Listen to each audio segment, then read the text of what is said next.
Chairperson ने भाजपा विधायक पर लगाया उत्पीड़न का आरोप। पद से बर्खास्त करने को लेकर सीएम को लिखा पत्र। नगर पालिका अध्यक्ष रंजीता धामा ने क्षेत्रीय विधायक नंदकिशोर गुर्जर पर लगाया उत्पीड़न का आरोप। बर्खास्त करने की मांग को लेकर लिखा सीएम आदित्यनाथ योगी को पत्र। खास बात यह है कि दोनों एक ही पार्टी के नेता हैं और लंबे समय से दोनों के बीच वैचारिक मतभेद इतने बढ़ गए हैं कि अब तो नगर पालिका अध्यक्ष ने साफ शब्दों में कहा कि उसे कार्य नहीं करने दिया जा रहा। भाजपा नेता एवं पूर्व नगर पालिका अध्यक्ष मनोज धामा ने भी विधायक पर आरोप लगाते हुए कहा कि विधायक ने ही मेरे ऊपर झूठे संगीन धाराओं में मुकदमे दर्ज करवाए। देखना होगा कि एक ही पार्टी के नेताओं के बीच वैचारिक मतभेद का नुकसान आगामी चुनाव में पार्टी को पहुंचेगा या राजनीतिक समीकरण कुछ और बदलेगा। देखिए क्या है आरोप। ये आपने एक पत्र लिखा है, क्या है पूरा मामला? देखिए, ये जो मैंने पत्र लिखा है ये देश के उत्तर प्रदेश के यशस्वी मुख्यमंत्री आदरणीय योगी आदित्यनाथ जी के नाम लिखा है, क्योंकि हमारी ही पार्टी के विधायक जिनको हमने ही उनका पूरा सहयोग किया, जिताकर उनको इस सत्ता में पहुंचाया, और वो आज हमारे ही खिलाफ तमाम तरह के जो लोनी के अंदर है, कभी एक औरत के माध्यम से, कभी हमारे की चेयरमैन लापता है वो हो गई है, कभी इस तरह के पोस्टर लगवा देते हैं।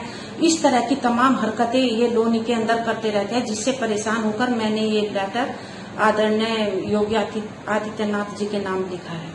तो इस लेटर में बहुत गंभीर आरोप आपके द्वारा लगाए गए हैं उनके ऊपर, जैसे कि अपराधियों से संरक्षण की बात करना या गोहत्या वालों को संरक्षण देना। किस तरह के आरोप हैं? ये आरोप यूं ही नहीं लगाए, बल्कि बिल्कुल सोच समझकर, और जिनका मुझे पता है कि हाँ इस तरह के ये एक तरफ तो हाथ में गंगा जल ले लेते हैं और कहते हैं कि मैं गो रक्षक हूँ, बड़ा गाय का भक्त हूँ, और दूसरी तरफ गो तस्करों के साथ इनकी संलिप्तता पाई जाती है, उनके साथ इनके फोटो वायरल होते हैं, कई बार उनके घर ये चाय पीने जाते हैं। तो एक तरफ ये गाय की रक्षा करने की बात करते हैं और दूसरी तरफ उन्हीं गो रक्षकों के साथ बैठते हैं।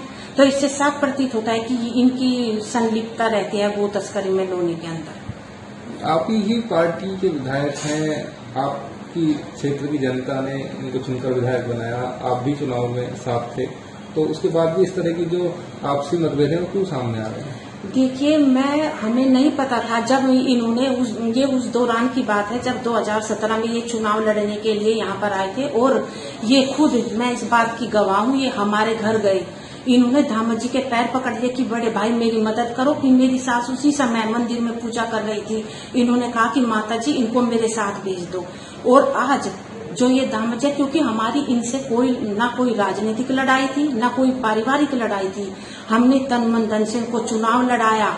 मैं तो आज अपने आप को गुनहगार मानती हूँ कि मैंने इनको वोट किया, हमने पूरे परिवार ने इनको वोट किया, और हमारे ऊपर तो, इनके ऊपर तो हमारा ऋण है। हम इनकी एक कप चाय के गुनहगार नहीं है, क्योंकि चुनाव में अपनी गाड़ी हम खुद लेके गई, इनकी जो मदद करवाई, पूरे चुनाव दिन रात इनके साथ घूमे। हमें नहीं पता था कि हमने एक ऐसे सपोले को दूध पिला दिया है जो हमें ही डसेगा, और ये हो भी रहा है। जब मेरा चुनाव आया उसी दौरान, क्योंकि किसी और को बढ़ना देना ही नहीं चाहता, ऐसी क्या बात हो गई 4-5 महीने के अंदर की जो ये पार्टी के खिलाफ इन्होंने कार्य किया। जब मुझे भारतीय जनता पार्टी ने अपना प्रत्याशी बनाया था तो इन्होंने अंदर ही अंदर ये दूसरी पार्टी को सपोर्ट कर रहे थे। और आप ये बताइए, जब इन्होंने एक निर्दलीय ईश्वर मावी जो खड़े हुए थे जीत के चुनाव चिन्ह से, इनने पार्टी का कार्यालय तक उन्हें दे दिया था।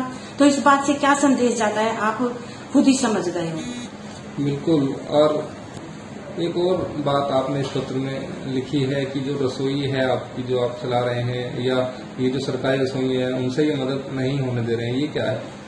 देखिए, क्योंकि यहाँ जहाँ पर हमारा ये कार्यालय है, यहाँ पर आसपास कई बड़े वार्ड है, लगभग 20-25 की संख्या में, लेकिन यहाँ पर एक भी रसोई नहीं दी गई है सरकारी, क्योंकि इन्हें पता नहीं क्या यहाँ पर 5-6 लाख लोग रहते हैं, एक रसोई इधर भी होनी चाहिए। लेकिन वो हम अपनी निजी खर्च से और सभी के सहयोग से, जो यहाँ लड़के पैकिंग वगैरह करते हैं, सब वॉलंटियर वगैरह हैं, सभी के सहयोग से हम ये रसोई चला रहे हैं। क्योंकि हमारे देश के जो प्रधानमंत्री हैं आदरणीय नरेंद्र मोदी जी, उन्होंने यही कहा है कि सभी, कोई भी व्यक्ति भूखा ना सोए, और हम अगर हमारे अंदर सामर्थ्य है कुछ लोगों को खाना खिलाने की, तो उनको खाना खिलाना चाहिए। और ये हमारी रसोई 5-6 हजार से शुरू हुई थी, जो आज बढ़कर 12-13 हजार तक पहुंच गई है।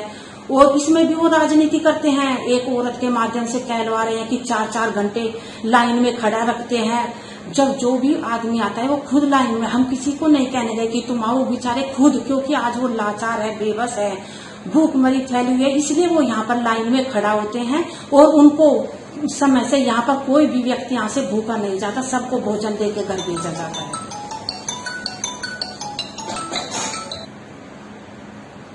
अगर इस पत्र पर कार्रवाई नहीं होती है तो आगे क्या रणनीति रहेगी? देखिए, वैसे तो मुझे अपनी पार्टी पर पूरा विश्वास है, क्योंकि वे भारतीय जनता पार्टी एक ऐसी पार्टी है जो बिल्कुल नहीं चाहेगी कि उसी की पार्टी का एक विधायक इस तरह की हरकतें करे और जो पार्टी के जो गाइडलाइन है उसके बिल्कुल विपरीत कार्य करे। उन्होंने पिछले दिनों आपने देखा भी होगा कि लखनऊ में भी विरोधी दलों की पार्टियों के साथ बैठकर धरना दे दिया था। तो ऐसे मुझे पूरा विश्वास है कि पार्टी इन विधायक का एक न एक दिन इलाज जरूर करेगी। और आपकी तरफ से क्या रणनीति रहेगी आगे की? देखिए, मैं तो ये लगातार इनसे, जब से मैं लोनी नगर पालिका के अध्यक्ष बनी हूँ, लगातार तभी से इनकी तरफ से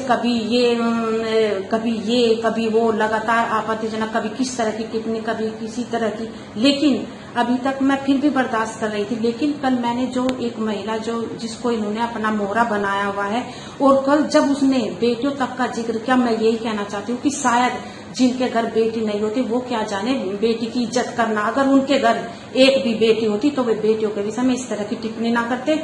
और एक औरत सब कुछ बर्दाश्त कर लेती है, लेकिन जब उसकी बेटियों तक, उसके परिवार तक आ जाए, वो बिल्कुल बर्दाश्त नहीं करती। एक तरफ तो हमारी पार्टी का नारा है कि बेटी बचाओ, बेटी पढ़ाओ और बेटी बढ़ाओ, दूसरी तरफ जो बेटी देवी का स्वरूप मानी जाती है उन्हीं को ही राजनीति के इसमें घसीट कर लाते हैं। मैं कहती हूँ कि विधायक जी इतनी नीचता पर मत उतरे कि आप बेटियों को भी इस लड़ाई में शामिल करें। अगर आप में हिम्मत है तो आमने सामने की आकर लड़ाई हमसे लड़े। और जो वो औरत आपने एक मोहरा बनाया हुआ है, उसको क्या आप अपना ब्रह्म शास्त्र समझते हैं क्या? वो अपना ब्रह्म शास्त्र अपने पास रखिए, हमारे पास वो ब्रह्म शास्त्र चलने वाला नहीं है। और अगर मैं आप लोगों को आज आप लोगों के सामने ये भी कहना चाहती हूँ कि अगर इनकी यही हरकतें रही, ये अपनी हरकतों से बाज नहीं आए, तो 2022 जल्दी ही आने वाला है। और इनकी अभी से अगर इन्होंने अपनी हरकतों को लगाम नहीं दिया, नहीं सुधरे, तो आने वाले 2022 में जनता भी इनको खुद इस बात का जवाब दे देगी। क्योंकि कोई भी जनता ये नहीं चाहेगी कि उन्हें एक ऐसा प्रतिनिधि मिले जो भेदभाव से कार्य करता हो, सबको साथ लेकर न चलता हो और केवल अपने आप ही आगे बढ़ना चाहता हो। इसलिए मैं ये कहना चाहती हूँ विधायक जी, या तो सुधर जाइए, नहीं तो आने वाले 2022 में मैं आपका खुद सूपड़ा साफ करूंगी। आज ये एक जात की बेटी आपके सामने कह रही है। अपने आसपास की हर छोटी बड़ी खबर देखने के लिए हमारे चैनल M4U न्यूज को सब्सक्राइब करें और बेल का आइकन दबाएं, जिससे आपको सभी न्यूज प्राप्त हो सके। संपर्क सूत्र 844 565 7566।